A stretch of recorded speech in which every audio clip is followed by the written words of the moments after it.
hear me? Morning, Professor. Actually, we are in class already. Yes, but I only see two students. No. One. Everyone still try to be online. So how many students in this class? Would you please let me know? One, two, three, four. Four already in class right now. But for enroll this course, actually 5%. How many students enrolled this class? Five. Five student, Professor.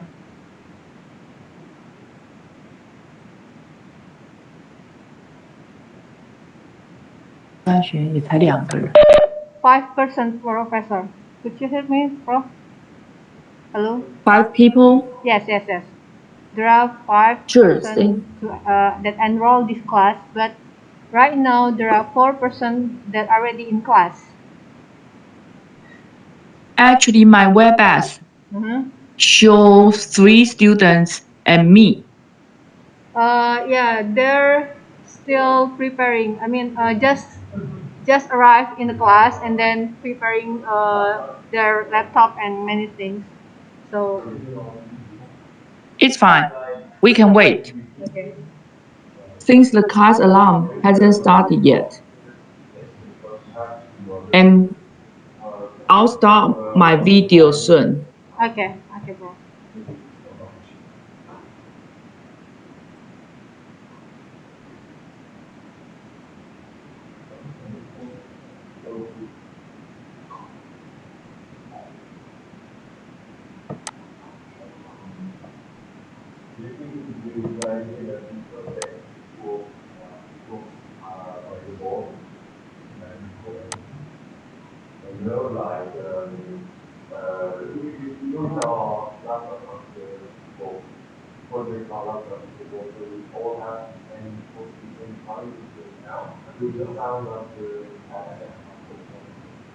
Guys, you don't have your laptop with you? Can you speak louder? I cannot, I barely hear you. Oh, okay, okay. Uh, it's You need to okay. turn on your volume.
Can you see the full screen mode?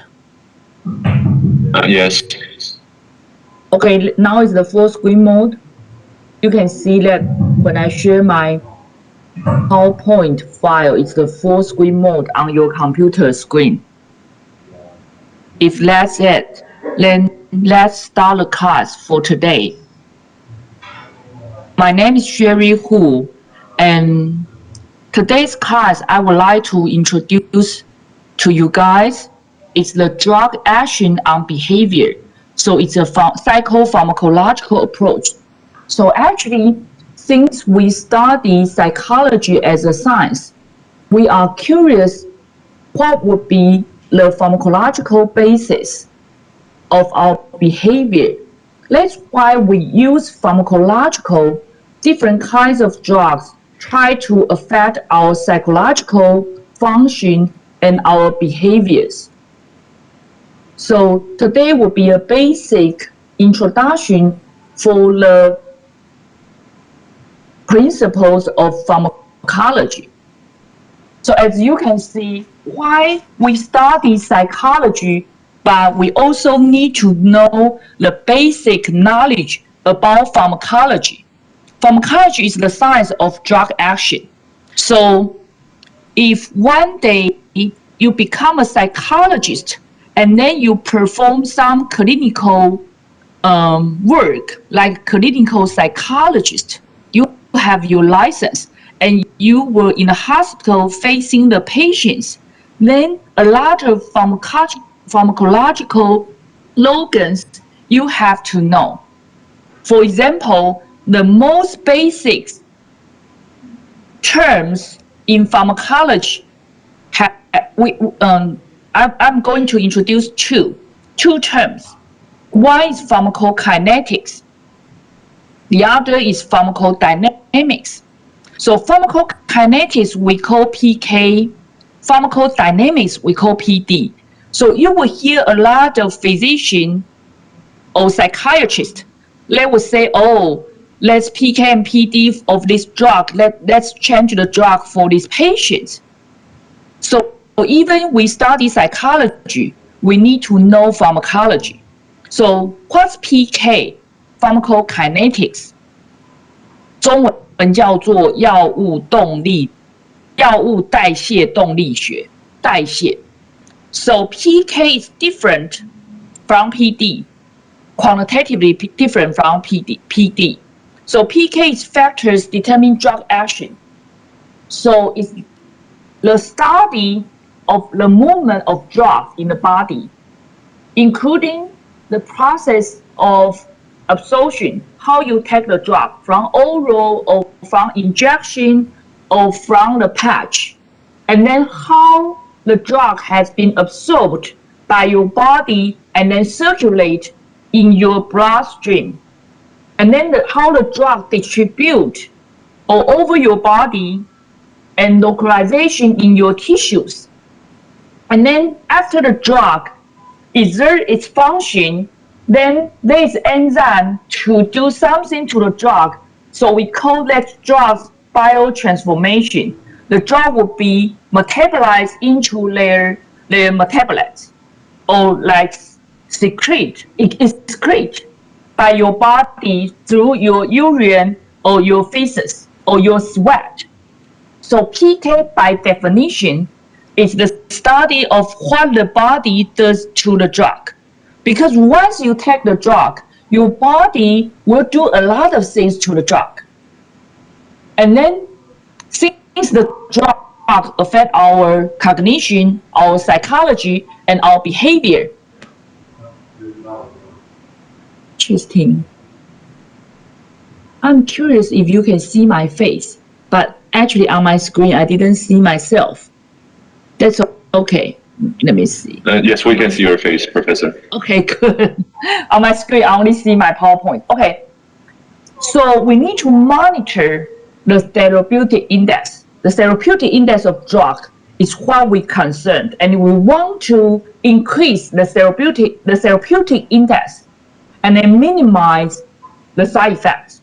Okay, so since PK is how our body does to the drug, so what's PD? PD, pharmacodynamics, 中文 is 药物效应动力学，效应 means efficacy. So PD means we concern about what's the biological function of the drug. So if the drug wants to exert its biological function, then the drug needs to have the interaction with receptor. So you see, the PK is how our body does to the drug, but the PD is how the drug does to the body and then exerts its biological function. So it's the study of drug receptor interactions. So the study of physiological and biochemical interaction of the drug molecules with cell receptors in target tissue. And then I'm going to introduce you the biobehavioral effects of chronic drug use, and then also the modern approach of pharmacogenetics and personalized medicine in psychiatry. Okay, let's move on to the next slide. So since I'm going to introduce you the basic knowledge of pharmacology, you need to know the study of drug action and their effects on living organisms, especially psychopharmacology focus on the drug effect on psychological functions. So before the 20th century, drugs were usually naturally occurring substances, mostly from plants. So it's plant-derived drug, like herbal medicine. In the ancient China, we use a lot of herbal medicines, and nowadays it's still extensively used. However, since the industrial revolution, you can see that now the drugs was made chemically by pharmaceutical industry. So it forced the development of specialized fields. So for example, neuropharmacology is the study of drug-induced changes in nerve system cell functioning. If its psychopharmacology emphasizes drug-induced changes in our mood, thinking, and behavior. So neuropsychopharmacology, that's another class for the junior and senior college students. So it identifies chemical substances that act on the nervous system to alter our behavior, and also use chemical agents as probes to gain an understanding of the neurobiology of behavior. But this is highly related to our mind. So psychology concerns about the mind and body problem. So we use the pharmacological approach to help us understand the mind and body problem. Okay, so the drug action. So how can drug exert its biological function? So it would actually happen that as a molecular change produced by a drug, when it binds to a target site or receptor in your body. So your body, different organs, including your brain, your kidney, your heart, have so many different kinds of reaction. So this molecular change alter physiological or psychological functions called drug effects. So we need to know the site of drug action may be different from the site of drug effects. So drug may have an action means it will bind to the receptor somewhere in your body, but that, for example, in your brain, like drug will have find its receptor in your brain, some region, but it may be the different from the site of its effect. So maybe because your brain has a tumor, so actually it causes you have a backache. So your back really hurts. But when you actually take a drug that can actually, like the chemo drug, that can actually minimize your brain tumor, that's the drug action, because the drug will go to the tumor size and then try to use a lot of the chemical responses to actually kill the cells inside the brain tumor. So that's the site of drug action. However, the effect of the sites is to relieve your back pain. So because the tumor actually in your brain actually pass some pain transmission, so it causes pain in your back. So it can be totally different sites. Okay? And then drug can act at several target sites and have multiple effects. So we need to monitor the therapeutic effects. So it's the drug receptor interaction produce our desired physical or behavioral changes. However, some untold or unwanted effects, but also produced by the drug, we call side effects. So the blue colored therapeutic effects is what we want to maximize for a drug. And then the red colored side effects, we want to minimize it because it's unwanted. Okay? Also, we would, by definition, would say that actually drug can have specific and non-specific effects. So if the drug acts on a target site in living tissue, we say this is a drug-specific effect. But sometimes drug can bind to different places, and also drug can be influenced or interrupted by individuals' unique characteristics. For example, the moment when you take drug, your mood, how high or how low is your mood, and what's your expectations for the drug, and your perception. If you're taking a cocaine or cannabinoid, marijuana, if you have positive perception or expectation for that, actually it's drug of abuse. It's no good for your body, but sometimes some people think that marijuana will be no harm. So they have positive attitudes and good perceptions. So that will affect the non-specific drug effects. Also, we are interested to understand a placebo effect. Placebo effect is an example of non-specific effect. Because what's placebo by definition is a pharmacologically inert compound, but it can produce therapeutic and side effects. So believe in a drug.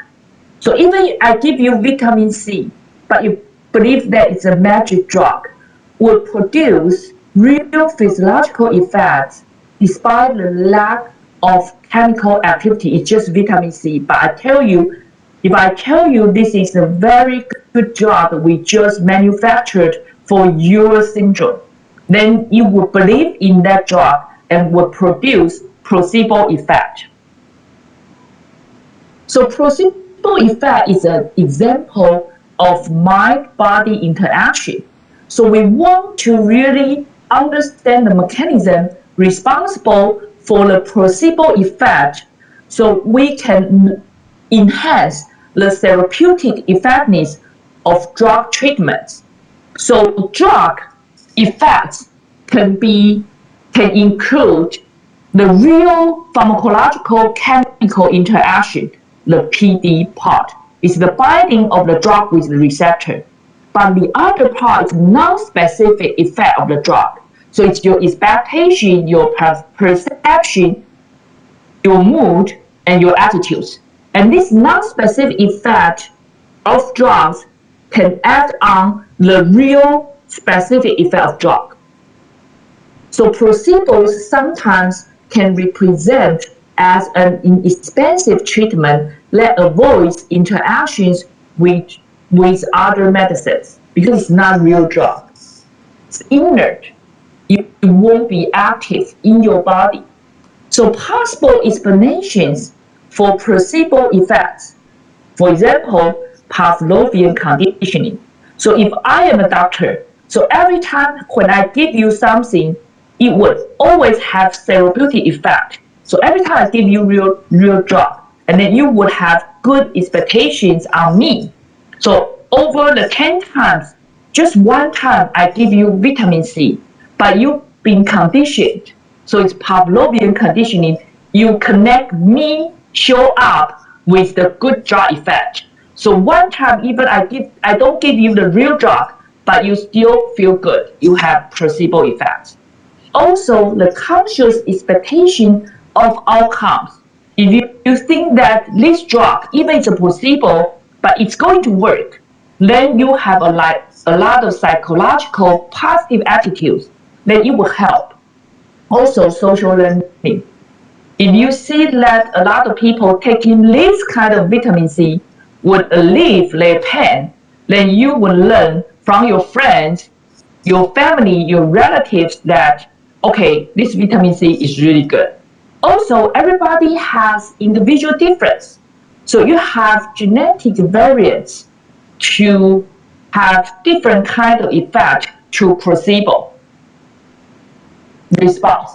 So you can see that placebo effects could be the psychosocial and psychobiological factors, and it would be due to your genetics, variation, your expectations, and the social learning. So your expectations will be different status, like anxiety, or like the drug, the placebo has rewarding effect. And then the social learning will be the Pavlovian conditioning, the social learning, and the reinforced expectations. So the symptoms improve even the placebo is a pharmacological inert compound. So nocebo effect is the negative expectations may increase the level of anxiety experience. So it would influence the outcome of treatment. So it's the aversive drug effect. For example, warnings about potential side effects can lead to greater side effect occurrence because you have negative expectations. Okay, placebo are used to evaluate the effectiveness of new medication because they eliminate the influence of expectations.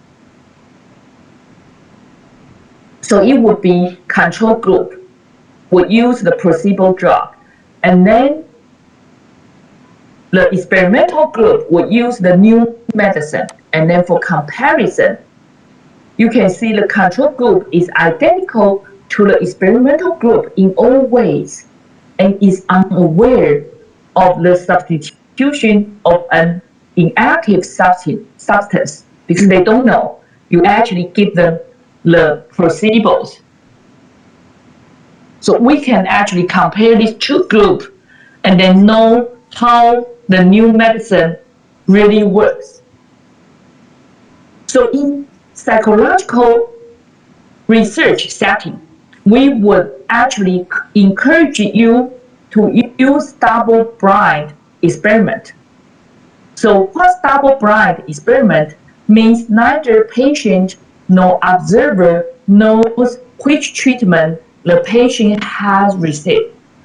So it would actually reduce all the bias the patient nor the observer, the experimenter has. So this ensures that results of a treatment will not be colored by overt or covered prejudice of the participant or the observer. So then your observation or your recording would be relatively objective. That's the hope. Okay? So we want to know bioavailability. So the definition of bioavailability is amount of drug in your blood that is free to bind at target sites. So the drug is not trapped by some non-specific binding site like your albumin, the big protein in your bloodstream. So it would be free to bind at target sites. So let's go back to see the whole process of pharmacokinetic. So PK of drug action is all these dynamic factors that contribute to bioavailability. So remember the definition of PK is how your body does to the drug. Then your body will do a lot of things to the drug. Then I will show you the whole process. So PK factor, pharmacokinetic factors, route of administration. This is the first factor. Absorption and distribution. Receptor binding, specific or non-specific. So this red word is PD. So PK is much wider processes. It's the whole process your body would do to the drug. However, the drug efficacy, the drug exerts its biological function, its PD, its drug binding to its receptor. So PD is a very small part of the whole PK picture. So PK and PD is not equal term. PK is a much whole process, your whole body. But PD is only the biological and physiological drug receptor binding process to have its biological function. And then after that, your body would inactivate the drug by different kind of your liver enzyme or your stomach, intestine, or even the kidney enzyme would inactivate the drug. And then your body would excrete the drug. So PK, the blue word, including the whole process from the drug enter your body and then absorbed by your body, distribute your whole body, find the receptor to bind in the target tissue, and then the drug will be metabolized, become an inactivated state, and then the drug will be excreted out of your body. So PD is only the receptor drug binding site. PK is the whole process. So this figure is the pharmacokinetic factors that determine bioavailability of drugs. Where is PD? It's on 3. It's on drug receptor binding. That part is PD. But the whole process your body does to the drug is PK. So if you work in the hospital, you would hear a lot of terms in the hospital about PK and PD when they discuss a drug effect and the drug's function. So the first factor is the drug administration. So there are different kind of routes you can actually have the drug, you can take the drug. So for example, you can have the oral, intravenous, intraperitoneal from your belly, subcutaneous, under your skin, intramuscular, inside your muscle, and then inhalation from your lung. Okay, so the drug administration has different kind of routes. Oral, intravenous, intraperitoneal, subcutaneous, intramuscular, inhalation. And then once you take the drug by different routes, then the drug will be absorbed and distributed all over your body. So it depends on the membrane of oral cavity of your GI tract. You can see the number 2 here. And then the peritoneum, the skin, the muscles, the lungs, and then it will go to the plasma protein binding, the non-specific, and then the real absorption is into your blood plasma, okay? And then go to your blood, that drug can be circulated through your body to find the receptor in the target site. So you can see the drug receptor binding, the number 3, that the drug will find the target site, that the neuron receptor to exert the biological function. However, the non-specific drug binding would be the inactive storage depot, but they would actually bind to your drug, so prevent your drug to bind its real receptor, so the drug will be inactive. When it binds to the bone and fat or the protein binding the albumin in your blood plasma. And then after 3, then your different organ, including your liver, your stomach, your intestine, your kidney, your blood plasma, and your brain will have different kind of enzyme to metabolize your drug, become an inactivated form.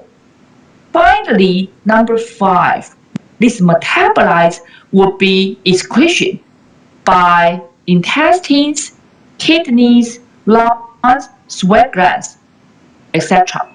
And then excretion products will be feces, urine, water vapor, your sweat, and your saliva. So this whole process is how your body does to the drug. Then this is the PK.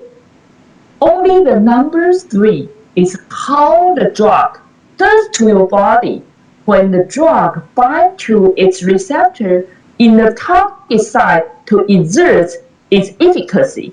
So that's what the therapeutic effect you want. That's why you take the drug. So number 3 is the pharmacodynamics, is the PD, is the real therapeutic effect we want, and also those non-specific or the side effect we want to minimize. Okay, so drug effect also depends on how rapidly the drug reaches its target, frequency and history of prior drug use, non-specific factors characteristic of individuals and their environment. So the environment you will have conditioning if you always take, for example, cocaine or heroin in the same context, in the same room. So actually you will get conditioning that once you get into the room, you will be like habituated. So in that context, you may need more cocaine to get you high. However, less dangerous when you change the setting, the context. All these previous conditioning cues, factors that affect your age gone, then you take more cocaine because you expect more cocaine would get. It's very easy. You will get like opioid. You will go to the.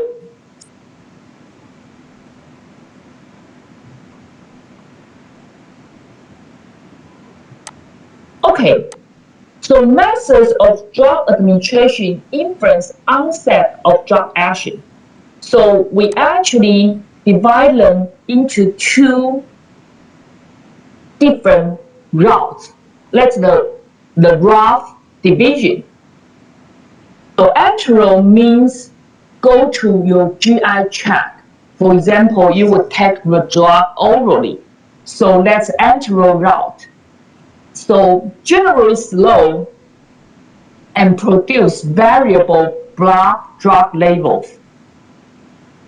Parenteral means you inject the drug directly, you inhale them through your lungs, or you actually have the patches, you absorb the drug through your skin. So these methods would not go to the GI tract. So they will include injection pulmonary from your lung and the topical administration.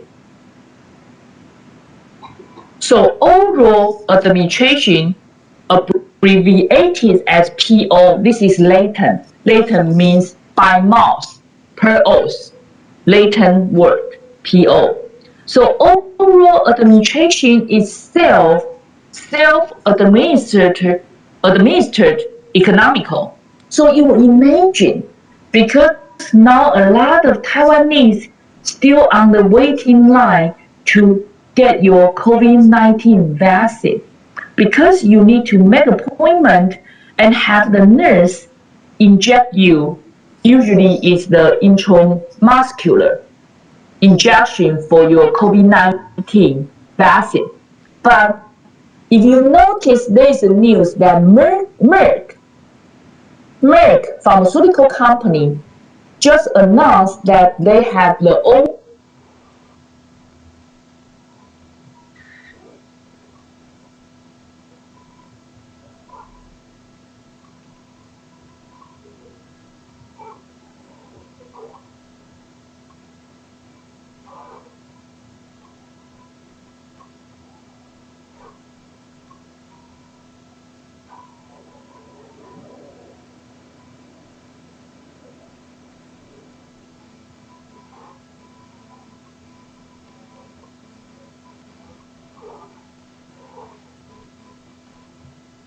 marijuana, the crack cocaine, if you inhale them in a vapor form, the drug effect is very fast.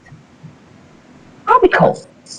Drug is applied to mucous membranes, mostly local effects, but drug can be absorbed into the bloodstream. Once into the bloodstream, then the drug can go all over your body. It's interesting administration route. It's the sublingual. What's the sublingual? The drug is placed under your tongue, right under your tongue, and then you actually put the drug under your tongue. So it will avoid the gastric acid, enzymes, and first pass metabolism. So the under the tongue, that would be in your mouth. That would be the blood capillary, the capillary get your drug into the bloodstream. So it's not go to the GI tract. It's totally different from the oral administration. So that's how you can avoid gastric acid, enzymes, and first pass metabolism. Intranasal, that's interesting. You put a lot of drug into your nasal mucus here. So a lot of drug, like you can use those cold medicine to relieve your nasal congestion, but once you actually put your drug in your nasal mucus, you would have the systemic effects. What's the systemic effect? Means the capillary will go through the bloodstream and still have the whole body circulation. So intranasal administration would avoid first pass metabolism and bypasses the blood-brain barrier, allowing high brain concentration. So you would remember the intranasal would bypass the blood-brain barrier and would reach your brain with high concentration. So for example, the clinical application is the intranasal oxytocin. It's being tested to treat autism. So oxytocin is a very old hormone, and it's been found to be a chemistry to enhance the chemistry between people. So it will increase your social bonding, like the parent-child bonding or your interpersonal relationship. So they will think that autism patients seem to disconnect themselves from their social network. So they will try to use the intranasal oxytocin to treat autism. Okay, so intranasal absorption occurs with cocaine snorting. So cocaine, the powder of cocaine, can be snorting and then put them in the intranasal mucus. So the cocaine effect peaks in 15 to 30 minutes. So cocaine is a vasoconstrictor and causes perforation in the nasal septum. Impurities cause inflammation of nasal tissues. So your nose can be broken, trust me, because cocaine can penetrate. Perforation means penetrate your nasal septum, this. And then if the cocaine has some other components, the impurities of cocaine can cause your nose to be inflamed and your nasal tissues, the inflammation of your nasal tissues. Transdermal, over the skin. So transdermal administration with skin patches. So controlled and sustained delivery of drug can be used for vaccination. So I would imagine if the COVID-19 vaccine would have the transdermal form, it would be very popular because it's much easier where you need to see a nurse, go to see a nurse and then have an injection. It's much harder, and injection sounds scary. Also used for scopolamine is the drug to treat the motion sickness. Nicotine patches to help you quit the cigarette. Nitroglycerin to help you relieve 心绞痛。心绞痛的英文的 term 有一个专有名词，但是 it's hard. So nitroglycerin patch will relieve your heart pain, 心绞痛. And some kind of hormone treatment can go through the transdermal administration route, use patches. Epidural injection. Wow, this is difficult. It's the spinal anesthetic. 你知道从你的这个脊柱，这个全身性的麻醉 ，spinal anesthetic， 所以从你脊椎的空腔打药进去 ，epidural， so are delivered directly to the cerebrospinal fluid (CSF). So this epidural injection would bypasses the blood-brain barrier. Research techniques include microinjection of drug to discrete brain areas like intracranial or ventricles, intracerebroventricular. Oh, so these research techniques I use a lot for the lab animals, mouse, the little mouse in my lab. So actually, because we are not sure if the drug, if you go through the IP injection or the SC injection or the IM injection, they would actually reach your brain because they need to go through the blood-brain barrier. That's why we inject the drug. We want to be specifically to apply the drug into a discrete brain areas. The site we want to have the PD, the drug receptor interaction. So that's why we open the brain and then inject the drug into the brain or into the ventricles directly.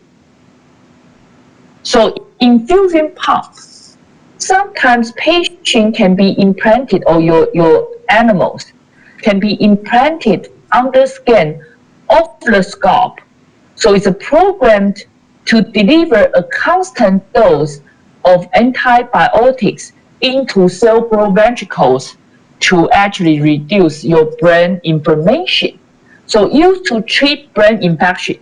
Antibiotics normally does not cross the blood-brain barrier, so it cannot take orally. So it need to be implant a mini pump and then infuse into your brain ventricles directly to actually fight to the bacteria or virus, bacteria mostly in your brain. Okay, let's take a break for 10 minutes. I'll see you at 10:10.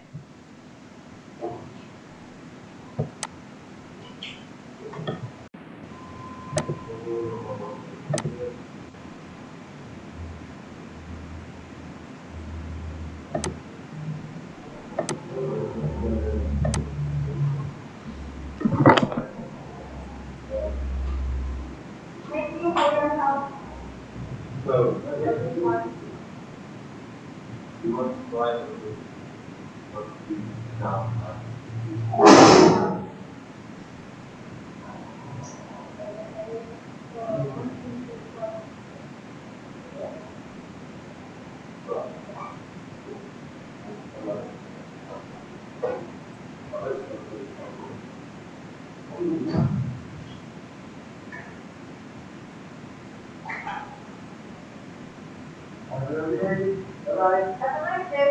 Thank you. Bye-bye. Bye.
De nuevo.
Okay, let's get back to the class. So antibiotics normally does not cross the blood-brain barrier. That's why we need to use the infusion pump implanted under the skin of the scalp. Okay. Also, nowadays we have gene therapy, expression of gene product to correct a clinical condition. So usually a vector is needed to carry the gene to target cell nuclei. So viral vectors are often used. So this technique my lab would do to our the lab animals, to do the gene manipulation to their brain. Okay, so route of administration alters rate of absorption and thus blood levels over drug.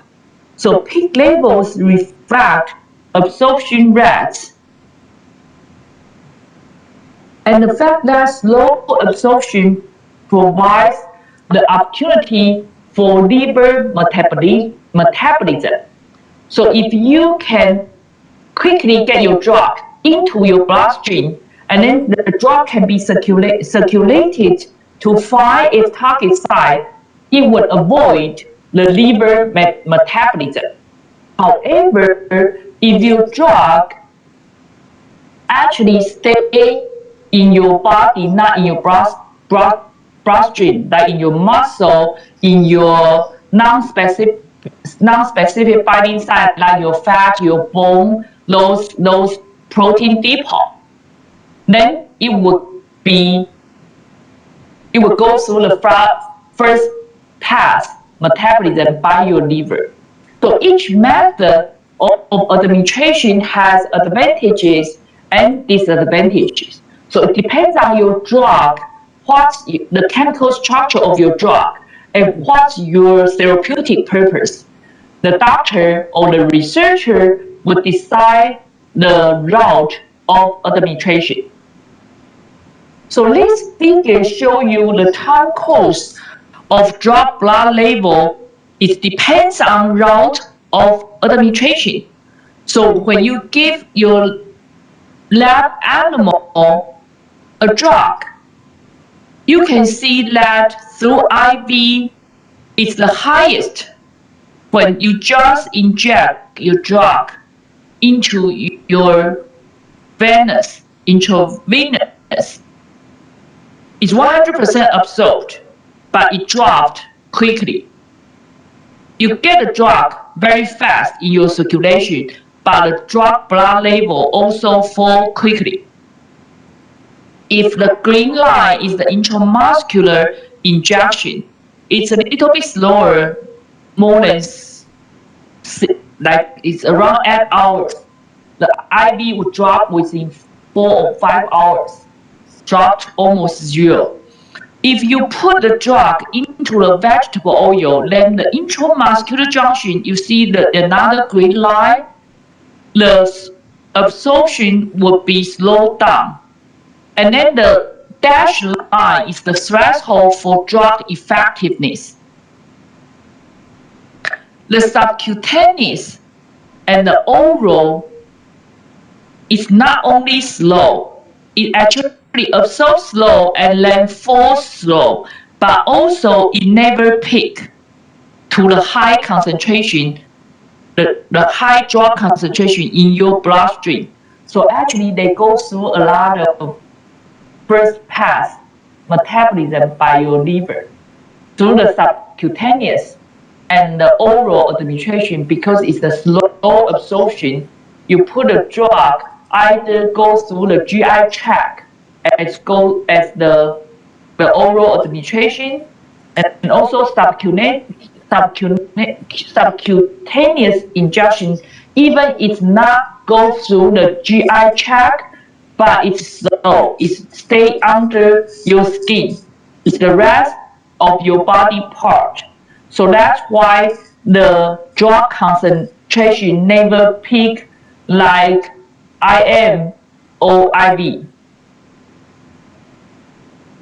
So, table 0.101 tell us the advantage and disadvantage of selected routes of drug administration. We can quickly go through this. So the overall advantage is safe, self-administered, economical, no needle-related complications. However, oral administration has disadvantage, like slow and highly variable absorption, subject to first-pass metabolism, less predictable blood levels. Okay, IV advantages: most rapid, most accurate blood concentration is 100. You can see from the previous figures. However, disadvantage is it's fast too. Overdose danger cannot be readily reversed. Requires sterile needles and medical techniques. Nurse to inject it for you. Intramuscular IM advantages: slow and even absorption. However, disadvantages: localized irritation at site of injection, needle sterile equipment. SC: slow and prolonged absorption. Disadvantages: variable absorption depending on blood flow. Inhalation advantages: large absorption surface, very rapid onset. No injection equipment needed. Disadvantages: irritation of nasal passages because inhale either through your mouth or your nose. Inhaled small particles may damage your lung. Topical advantages: localized action and effects, easy to self-administer. Disadvantages: may be absorbed inside general circulation. Transdermal advantages: controlled and prolonged absorption. Disadvantages: local irritation. When you have patch, then your skin cannot breathe, 不透气, so may have local irritation. Useful only for lipid-soluble drugs. Epidural into your spinal cord, the cavity under your spinal column. Bypasses blood-brain barrier, very rapid effect on CNS. Not reversible is disadvantage. Needs trained anesthesiologist. Possible nerve damage if your needle touch your nerve. Intranasal advantages: easy of use, local or systemic effects, very rapid, no first pass metabolism, bypasses blood-brain barrier. So intranasal can bypass blood-brain barrier, reach your brain. Disadvantages: not all drugs can be atomized. Potential irritation of nasal mucosa. So this table is important for you to understand all different kinds of results of drug, what's their good and their bad, their pros and cons. Okay, so let's move on that multiple factors modify drug absorption. So once administered through all those various routes, a drug is absorbed into the blood to be circulated throughout the body and ultimately to the brain. That's why we say the drug we concern is the drug can reach the brain to alter our cognition and psychological functions. So the primary target site for psychoactive drugs is our brain. So drugs that have an effect on our thinking, mood, and behavior. The most important factor in determining plasma drug levels is the rate of passage through cell membranes. So our cell membranes are mostly phospholipids, which have a negatively charged region, hydrophilic head, and two uncharged tails, hydrophobic, arranged in a phospholipid bilayer. So as you can see, this is our membrane structure, the phospho negative charged hydrolipic head, and then the uncharged hydrophobic region, our acyl chain, 碳氢，碳跟氢的组成是这个 uncharged hydrophobic region. So extracellular and intracellular of our cell membrane, you can see a lot of protein actually can transpass the both sides of our cell membrane. And then the phospholipid charge region is on the outside and the inside of our cell because it's water environment, and this is a bilayer. And then the hydrophobic acyl chain, the red acyl chain is the fatty uncharged tail.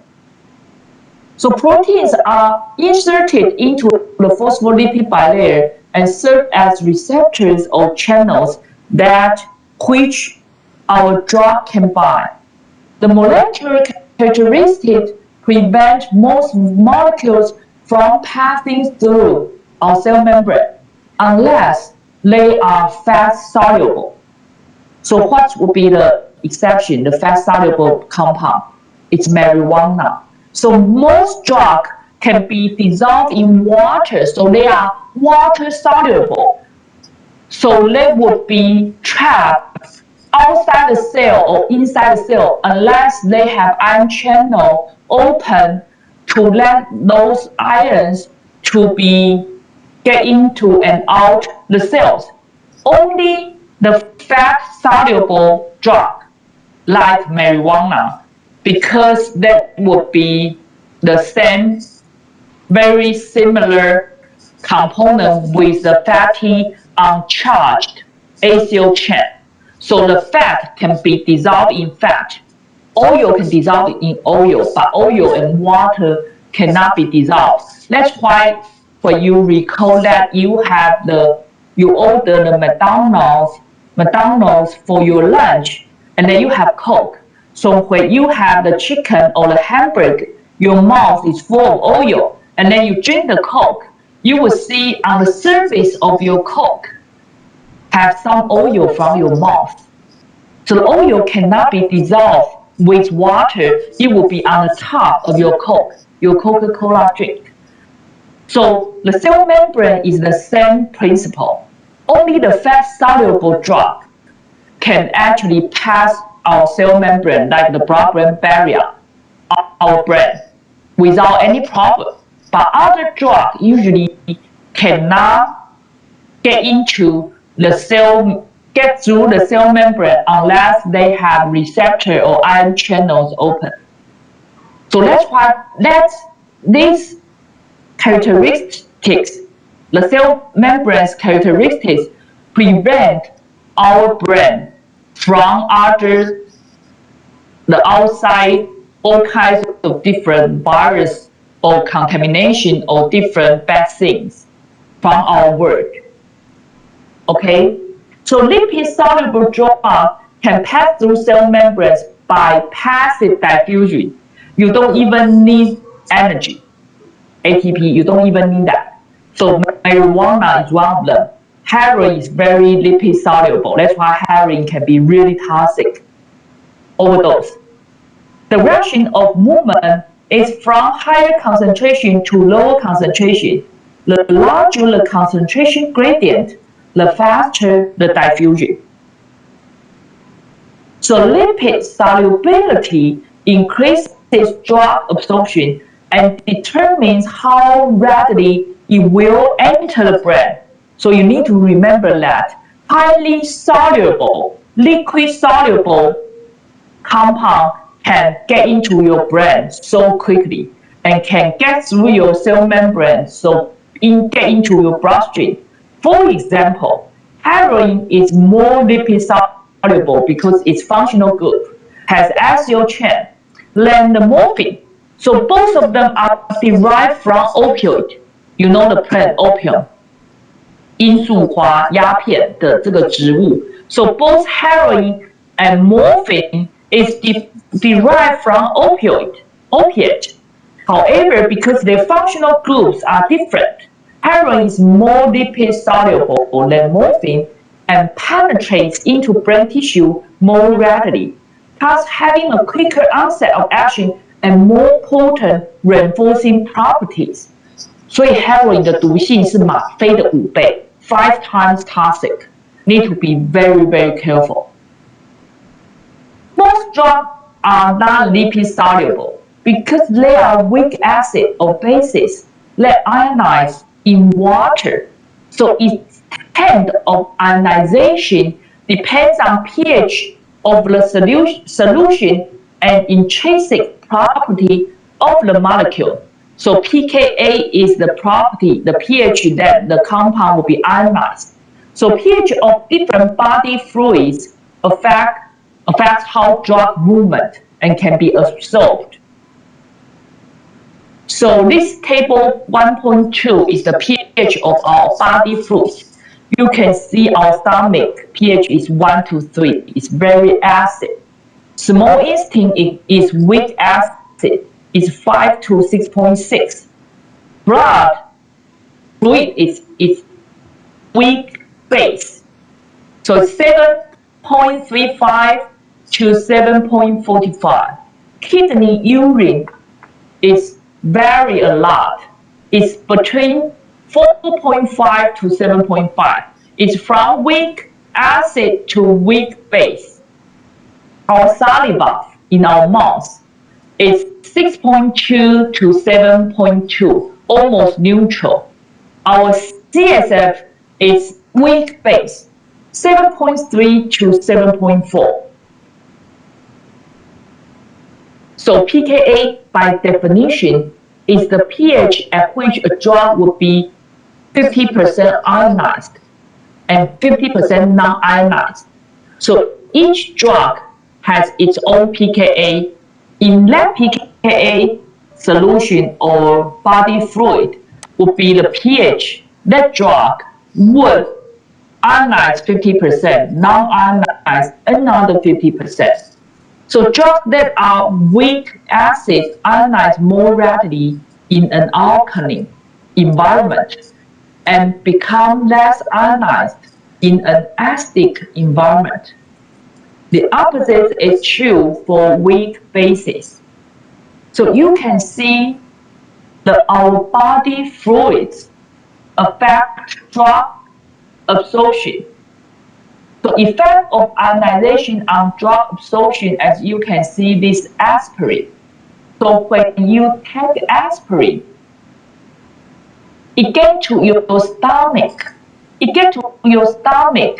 Stomach pH is 2.0.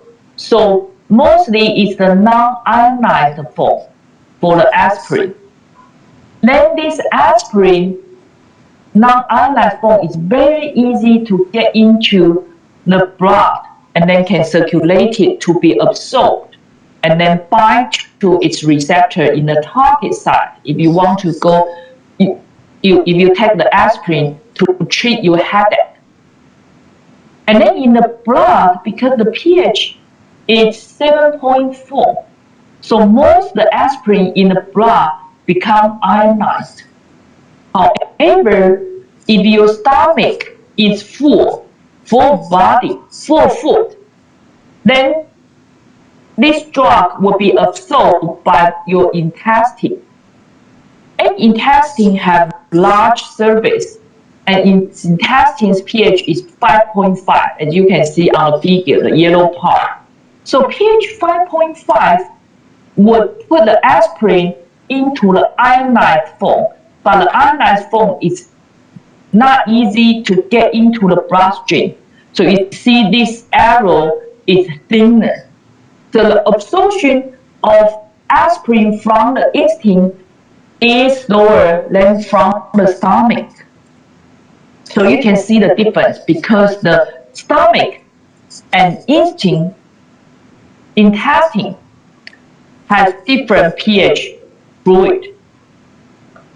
Other factors affecting absorption, the previous factor is the drug ionization state. So the rate, stomach empties. So small intestine has more surface area and slower movement of material, and thus have more absorption of all drug can occur. Size and sex of individual. A larger person like male, a tall man, has more body fluid to dilute a drug. Females tend to have less body fluid than males. So females take the same amount of drug, the female blood would have the higher drug concentration because the female has less body fluid. Male has more body fluid to dilute a drug. Highest concentration of drug will occur where blood flow is greatest. So blood flow is greatest, a drug will be all flow there. Drug can leave capillaries through pores, even if the drug are not lipid soluble. So some capillary has pores in between their wall. I'll show you the figure later. Drug distribution. As plasma drug levels fall, drug concentration is highly vascularized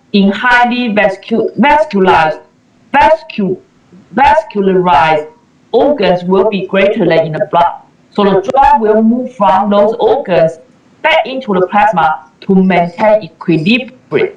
So drug redistribution can terminate the action of a drug.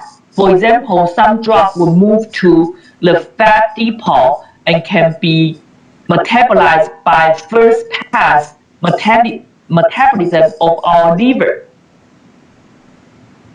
Many substances in blood fluctuate significantly and will have disruptive effects on brain if materials could move freely between the blood and the brain and cerebral fluid.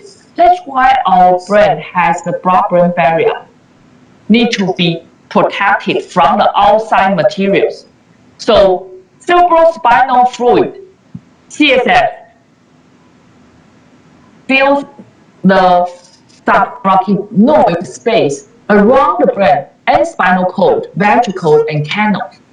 So the blood-brain barrier is the separation between brain capillaries and the brain, spinal cord, ventricles, CSF. Many substances that diffuse out of the blood do not enter the brain or the CSF. So you can see this is the figure that our brain has the CSF in the subarachnoid space. So it's the space, the light blue.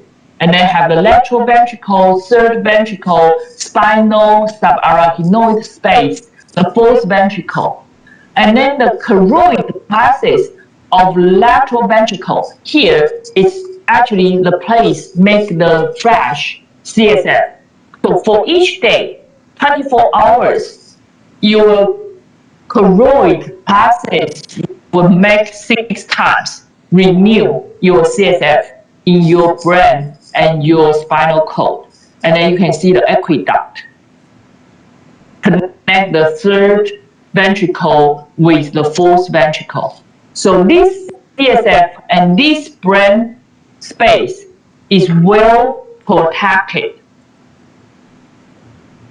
So our brain has 3 layers of membrane outside to protect the inside of our brain structure. So the outmost is the dura mater. The second one is arachnoid membrane, and then the pia mater.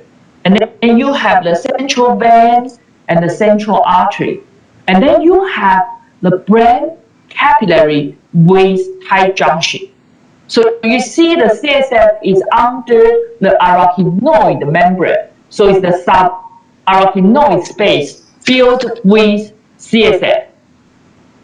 So brain capillaries have distinct morphology. other place, they also have capillaries, but they are designed to allow movement of materials between the blood and the surrounding cells, the organs, like your kidney or your heart. The capillary doesn't have tight junction. However, brain capillaries 微血管用脑子周遭的微血管 have no openings or pinocytotic sites. Movement of water-soluble molecules is minimized. 你知道 pinocytotic 是包引作用，细胞的时候会把外面的小水滴吸进来，叫 pinocytotic。如果是把细胞里头物质吐出去，那个叫 exocytosis。然后吸进来叫 endocytosis。但 pinocytotic 特别 pino 是指小液体、小水滴被带进来脑中，但很难，因为 brain capillaries have no openings. It's not allow the water soluble molecules to get into your brain. So typical capillaries has the opening. That's why drug can get inside from the blood vessel in the different organ, from the blood vessel to the neighboring cells. But this is not brain.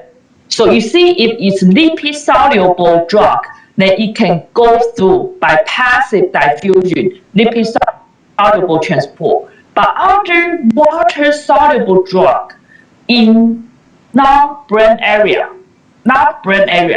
other area, they can have intercellular cleft, go through the intercellular cleft to do material change, to do the drug redistribution, even has the pinocytotic vesicle to have the small droplet get into your cells, neighbors. However, brain capillary has tight junction. So let's see there is no openings for your brain capillary. See the cell nucleus, the endothelial cell, and they only allow the lipid-soluble transport. So the capillary is enclosed by the tight junction, is not allow the water-soluble drug to pass to the neighboring cell freely. Only the carrier-mediated transport is allowed. Or if you have lipid-soluble drugs, then you can pass through the membrane by passive diffusion.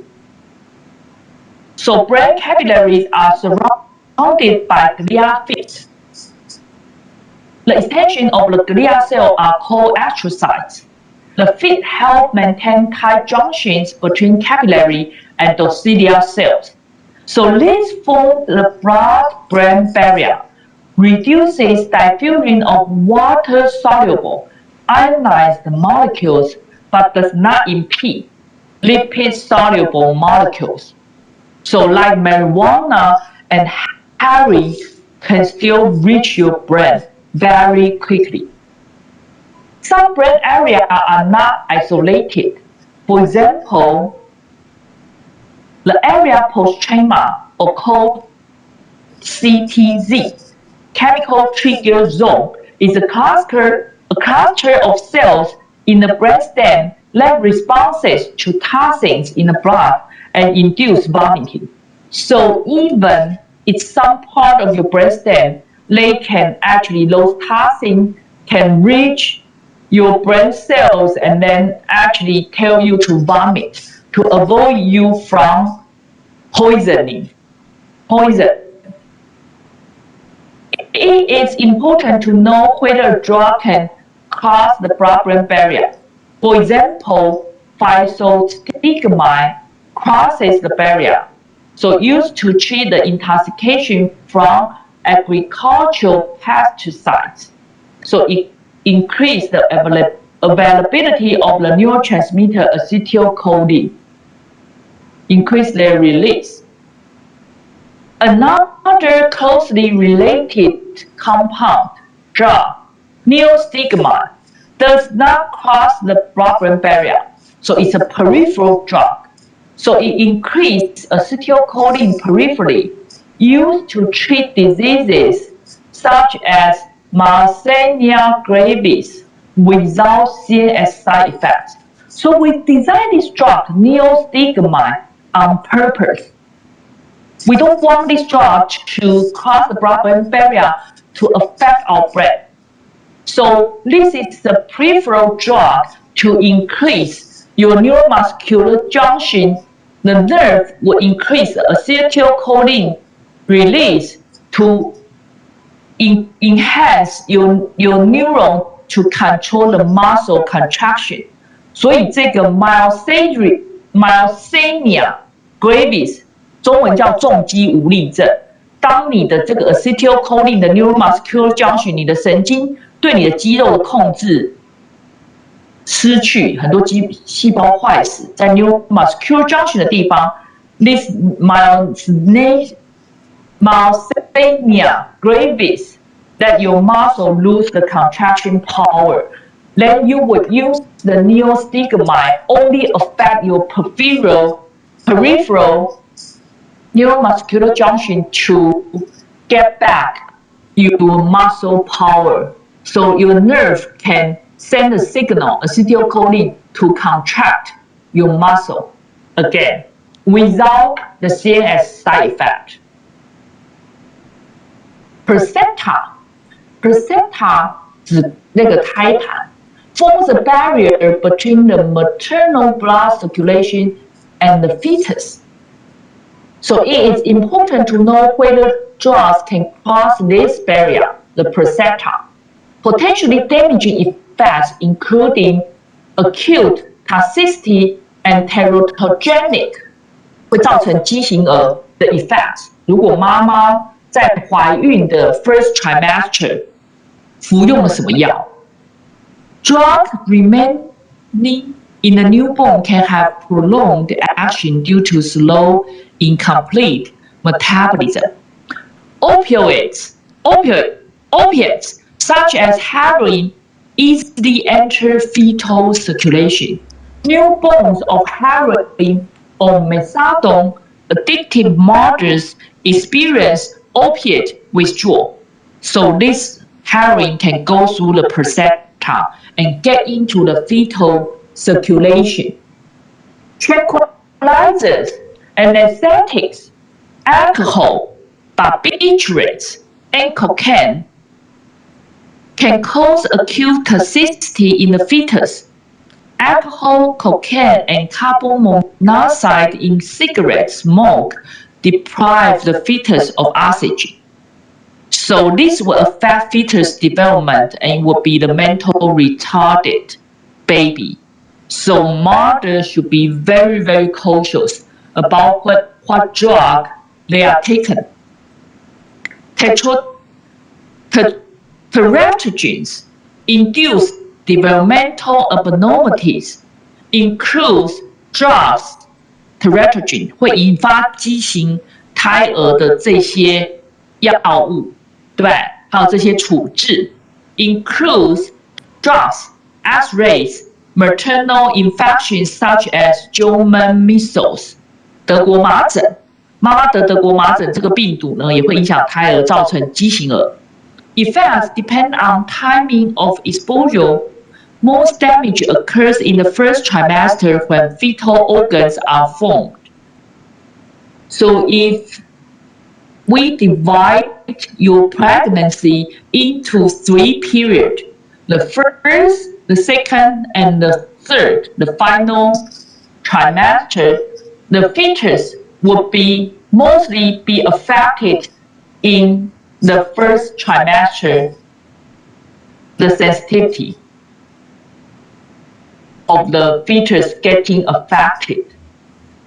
Several organ systems like the fetus brain, days after fertilization, the first 2 months. The eye, the fetus eye, 15 to 40 days. Genitalia, 30 to 60 days. Heart, 15 to 40 days. Limbs, 25 to 35. So need to be very careful. Drug depot is the silent receptors binding of the drug at inactive sites where no biological effect is initiated. So includes plasma proteins like albumin, muscle, and fat. So drug molecules tied up in this depot cannot reach active sites or be metabolized by the liver, not even get into the bloodstream, but binding is reversible. So if you actually use another drug to compete with this non-specific binding site, then this A drug more of them would actually get back to the blood vessel, the bloodstream that can be circulated to the target site.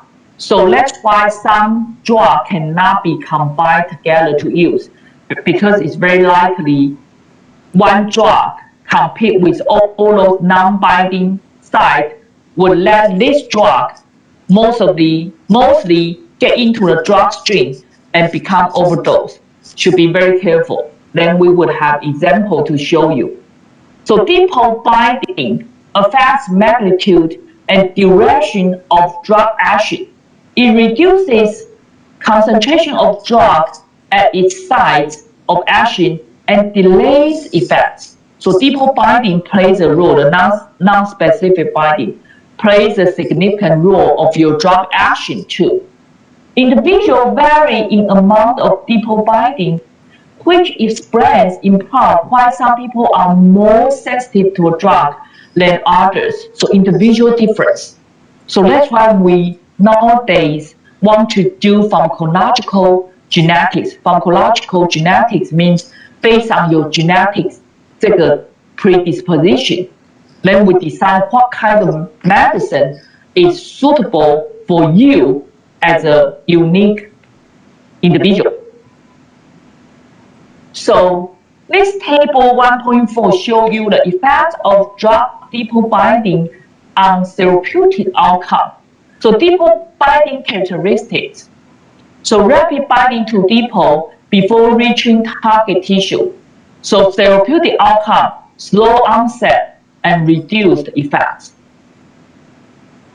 The second one is individual differences in amount of binding. So that will show therapeutic outcome of varying effects.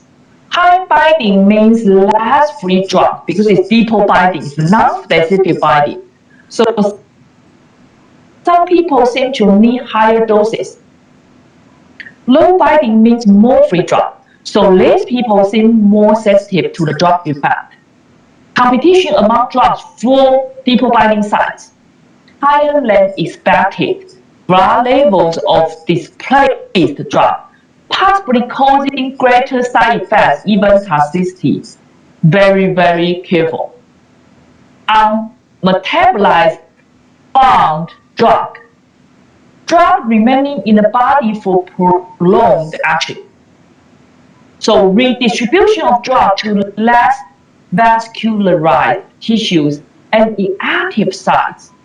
Termination of drug action, because redistribution of drug all go to the less vascular tissue and inactive sites. So there's almost no drug in the bloodstream to be circulated and find its prospective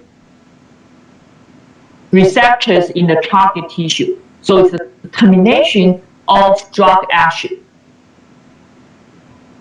So depot binding is non-selective.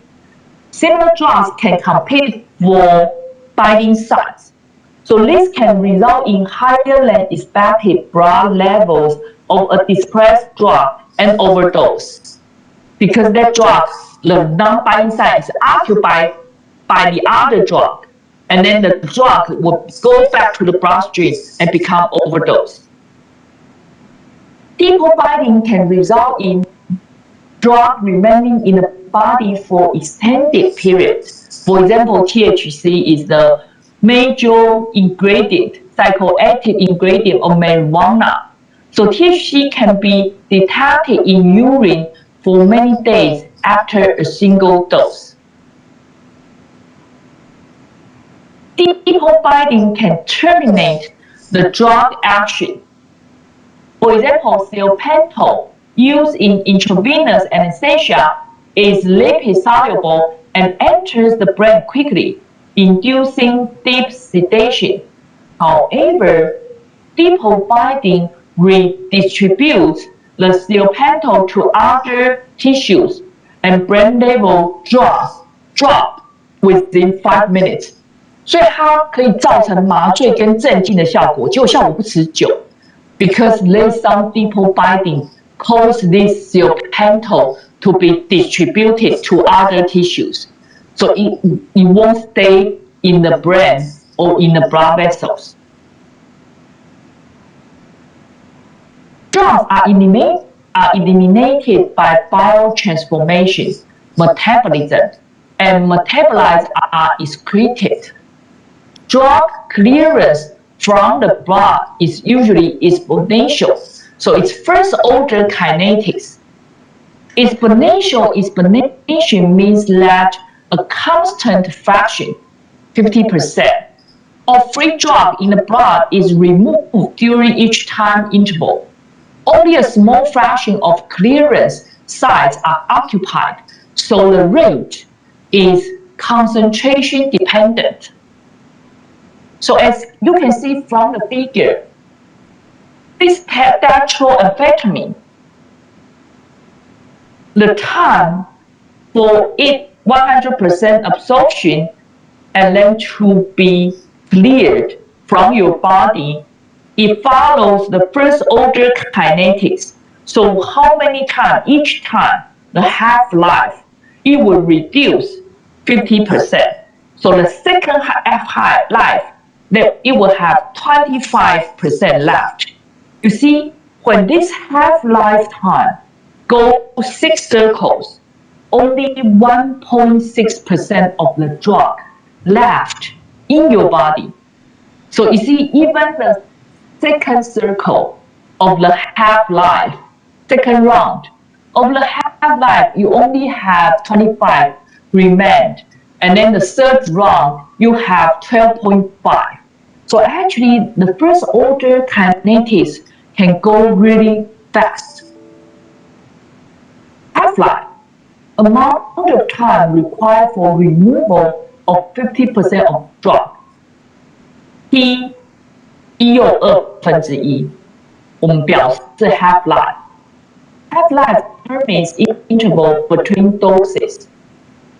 A drug given once a day should have a half-life of about 8 hours. 8小时，那你一天8、3、24 3 rounds, which means what? You see, you only take the drug once a day.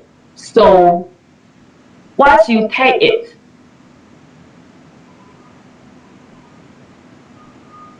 after 8 hours, it becomes 50%. The second 8 hours, it becomes 25%.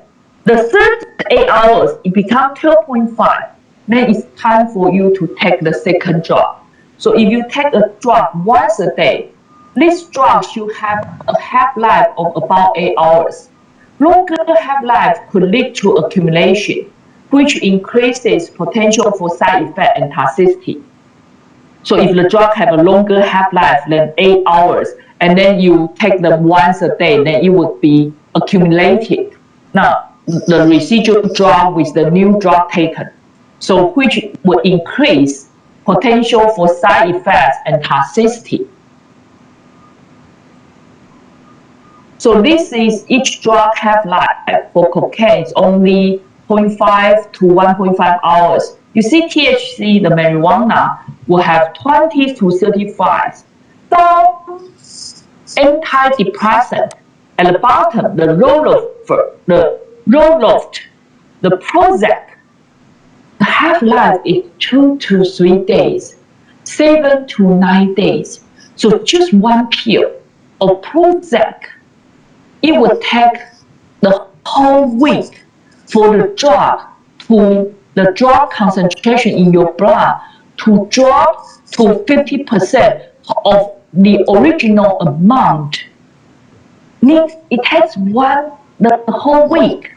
So when you take the Roloft and Prozac, you should be very careful. You don't take too many. Otherwise, the drug amount will accumulate quickly in your blood, the drug concentration, because even the THC marijuana have the half-life of 20 to 30 hours.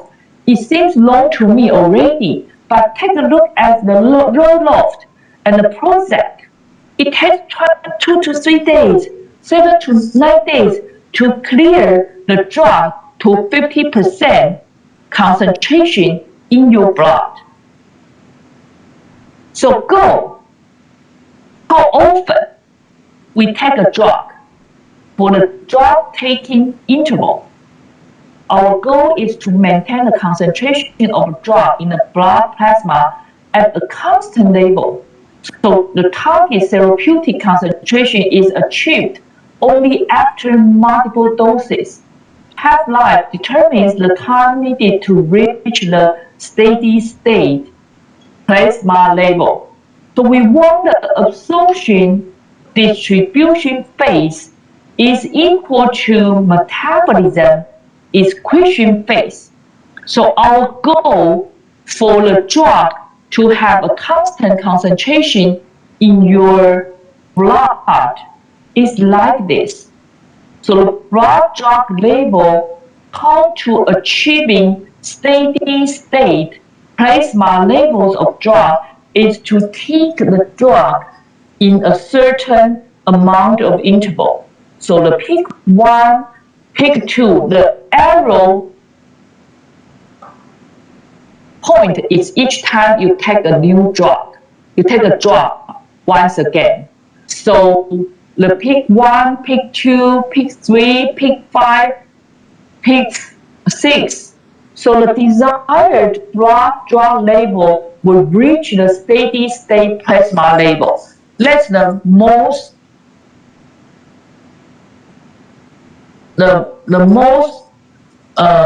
successful therapeutic effect would occur to maintain the steady state plasma level of your drug. However, some drugs are eliminated according to zero-order kinetics. Molecules are cleared at a constant rate regardless of concentration. It occurs when drug levels are high, too high, and the routes of metabolism or elimination are saturated. So this is an example of alcohol addiction. When you take alcohol at a very short period of time, for example, this figure shows you when the zero-order kinetics would occur when compared with the first-order kinetics. So the zero-order kinetics happened when you inject a large dose of ethanol, IV, to laboratory animals. So it overwhelms all the metabolism and the elimination mechanism. It's saturated. So the zero-order kinetics is the leftmost part, the left upper part.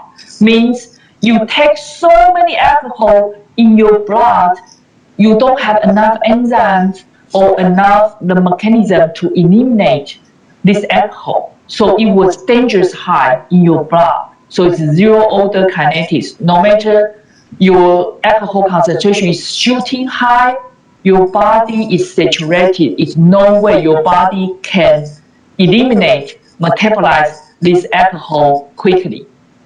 However, once after 20 to 23 hours, then the blood alcohol concentration drop a little bit, then it will go back to the first order kinetics. So now it will depend on your drug concentration in your blood.